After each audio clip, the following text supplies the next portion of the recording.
ओम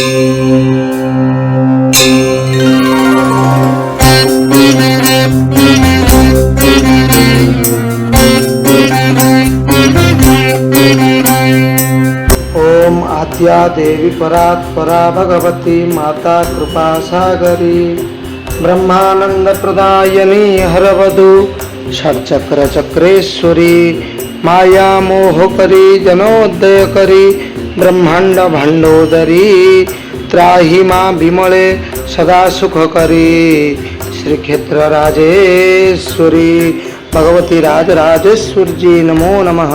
भगवती विमला देवी नमो नमः। परमांबा भगवती विमला देवी का अभय चरणारविंद जुगलरे अनंत कोटि दंडवत प्रणाम। श्रीक्षेत्र विमला अष्टचंडी मानक मध्य श्रीक्षेत्र विमला होउचंती अन्यतम।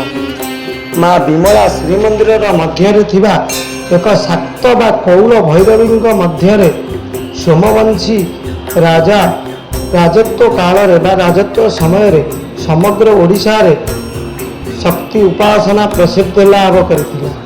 एही समय रे ओडिशार तंत्रर प्रमुख पीठ ओडियान भावे परिचित होई सारिथिला।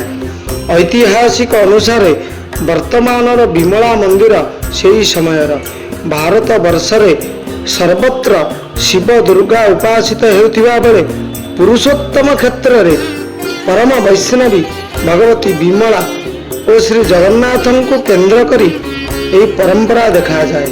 सबु जगह रुद्र सहित विमला पूजा कराला बेले यही क्षेत्र रे विचित्र जगन्नाथ सहित विमला को पूजा करा जाए। तंत्र आधार रे ब्रह्मजामल तंत्र अंतर्गत आद्या स्तोत्र अनुसार रामेश्वरी सेतु बंधे विमला पुरुषोत्तमे विरजा उड्र देशे च कामाख्या नीलपर्वते अर्थात सेतुबंधरे जपरी देवी रामेश्वरी को अर्चना बंदन पूजन करा जाए सेपरी पुरुषोत्तम क्षेत्र रे भगवती माँ विमला को अर्चना बंदन करा जाए। और उड्र देश रे बा ओडिशा देश रे माँ विरजांकर बंदन करा जाए। पुनश्च नीलपर्वत रे कामाख्या रूप रे विदिता माँ कामाख्या को मध्य ये नीलपर्वत कालिया सामंतर जो मंदिर नीलपर्वत आपण माने देखुचंती से नीलपर्वत रे कामाख्या देवी को मध्य पूजा करा जाए। तंत्र चूड़ामणि अनुसार उत्कल देश ही सती पाद पतित होइतिला।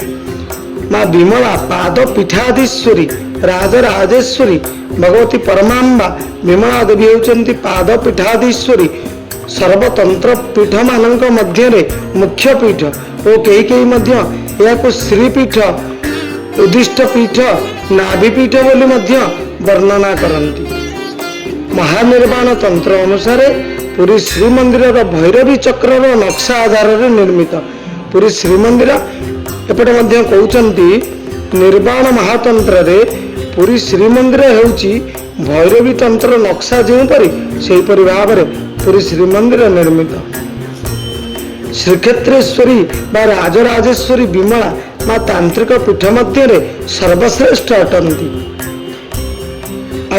यह एक एकांत गोपनीय सिद्ध तंत्रपीठ और एठारे विमला भैरवी जत्र जगन्नाथस्तु भैरव एठी माँ विमला को जगन्नाथ सहित पूजन करा जाए।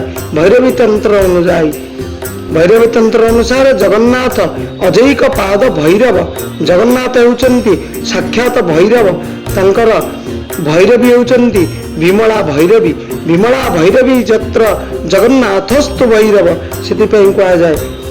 बलभद्र ऐर्बुद्ध्य शेष भैरव आ कह जाउची बड़ ठाकुर बड़बार सामंत ऐर्बुद्ध्य बा शेष भैरव बा शेष नाग सुभद्रा भगवती माँ राजराजेश्वरी भुवनेश्वरी महालक्ष्मी कमलात्मिका सुदर्शन एक लिंग और विमला कुलेश्वरी बा महाभैरवी अटंती।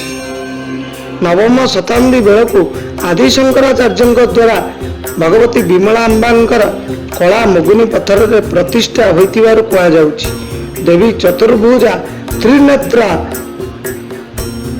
प्रायतः 5 फुट 5.5 फुट विशिष्ट विग्रह गलारे मुंड माला एवं अष्टदल पद्म उपरे दंडायमान। आपण माने देखिबे भगवती विमलाम्बा गलारे मुंडर माल को धारण करिसेंती एवं अष्टदल पद्म उपरे विराजमान बा दंडायमान करिसेंती। से ऊपर दुईटी हस्तरे नागपाश एवं मत्स्य कन्या को धारण करिसेंती एवं तल दुईटी हाथरे गोटे हाथ होची जपमाला आ गोटे हाथ होची मध्यपात्र धारण करिसेंती। देवी दक्षिण और वाम पार्श्व माया और छाया देवी देवकन्या और नागकन्या अवस्थित अछंती। एतद व्यतीत मंदिर रे सप्त मातृका 10 महाविद्या आदि ठाकुराणी माने पूजा पाउछंती। विमला माँ पूजा पाउथिबा मंदिर रो उच्चता प्रायतः 60 फुट और यह 3 भाग विभक्त। जेपरी श्रीमंदिर 3टी भाग रही है, 3टी मंदिर रही है, से भाव में भगवती विमलाम्बांगर मध्य 3टी मंदिर रही अछि। मुखशाला बा विमान, मुखशाला जोपरी देखिए आपण माने विमान भली देखा जाउथिबो बा जगमोहन बा नाट्य मंडप एपरि भाव में 3टी भाग विभक्त करा जाइछि। 16 मातृका और जोगिनींगर 44 चित्र मध्य भगवती विमला नाट्य मंडप कांथरे चित्रित होई अछि।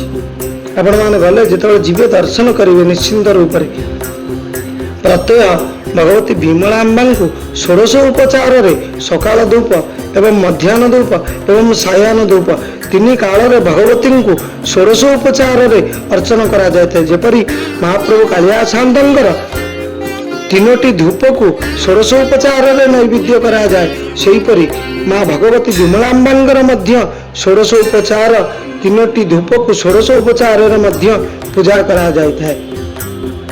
एवं प्रत्येक दिन महाप्रभु जगन्नाथ रत्न सिंहासनस्थ सप्तावरण को नैवेद्य अर्पण होगा पर भगवती विमला को नैवेद्य अर्पण करा नैवेद्य को अर्पण करा जाए।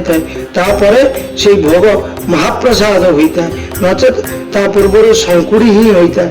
भगवती विमला को उच्छिष्ट भैरवी बोली मध्य कहा जाता है, जेहेतु महाप्रभुंकर अईठा तांको लागी होता है, प्रसाद लागी होता है, से उच्छिष्ट भैरवी मध्य कई कहते। परम वैष्णवी भाव पूजा पाउथिबा बेले भगवती विमला शरतकालीन दुर्गा पूजा बेले माँ कौलाचार तंत्र अनुसार काल भैरवी रूपे पूजा होता है। देवी समस्त उत्सव मध्य शारदीय 16 दिनात्मक रहस्य दुर्गा पूजा एवं शाक्त गुंडीचा एक अन्यतम। महाप्रभुंकर एठी मध्य एक सिक्रेट कार फेस्टिवल होता है बा शाक्त गुंडीचा अनुष्ठित होता है। से होची केवल यही पीठरे भगवती विमलाम्बा पीठरे आयु सारा विश्व क्योंठी नहीं। भगवती विमलाम्बा पाखरे शाक्त गुंडीचा ही अनुष्ठित होता है। रत्न सिंहासन माधव आसी था एवं भगवती विमला हेउचंती दुर्गा। दुर्गा माधव उपासना ये उत्कल एक अनन्य परंपरा, यह अन्य कोठी नहीं, केवल उत्कल ही यह अनुष्ठित होता है। श्री श्री क्षेत्रेश्वर जय विद्महे दुर्गा माधवाभ्याम धीमहि तन्नो विमला प्रचोदयात्। प्रत्येक मांगलिक कार्य रे दुर्गा और माधव को स्मरण करा जाए, कारण प्रत्येक आगरू कौनसी देवता मानन को पूजा करा जाऊ नथिला। प्रथमे दुर्गा एवं माधव को ओडिशा रे पूजा करा जाइथिला। तेणुकरी प्रथमे दुर्गा एवं माधव को प्रत्येक मांगलिक कर्म रे प्रथमे पूजा करा जाइथा। जय जय जगन्नाथ।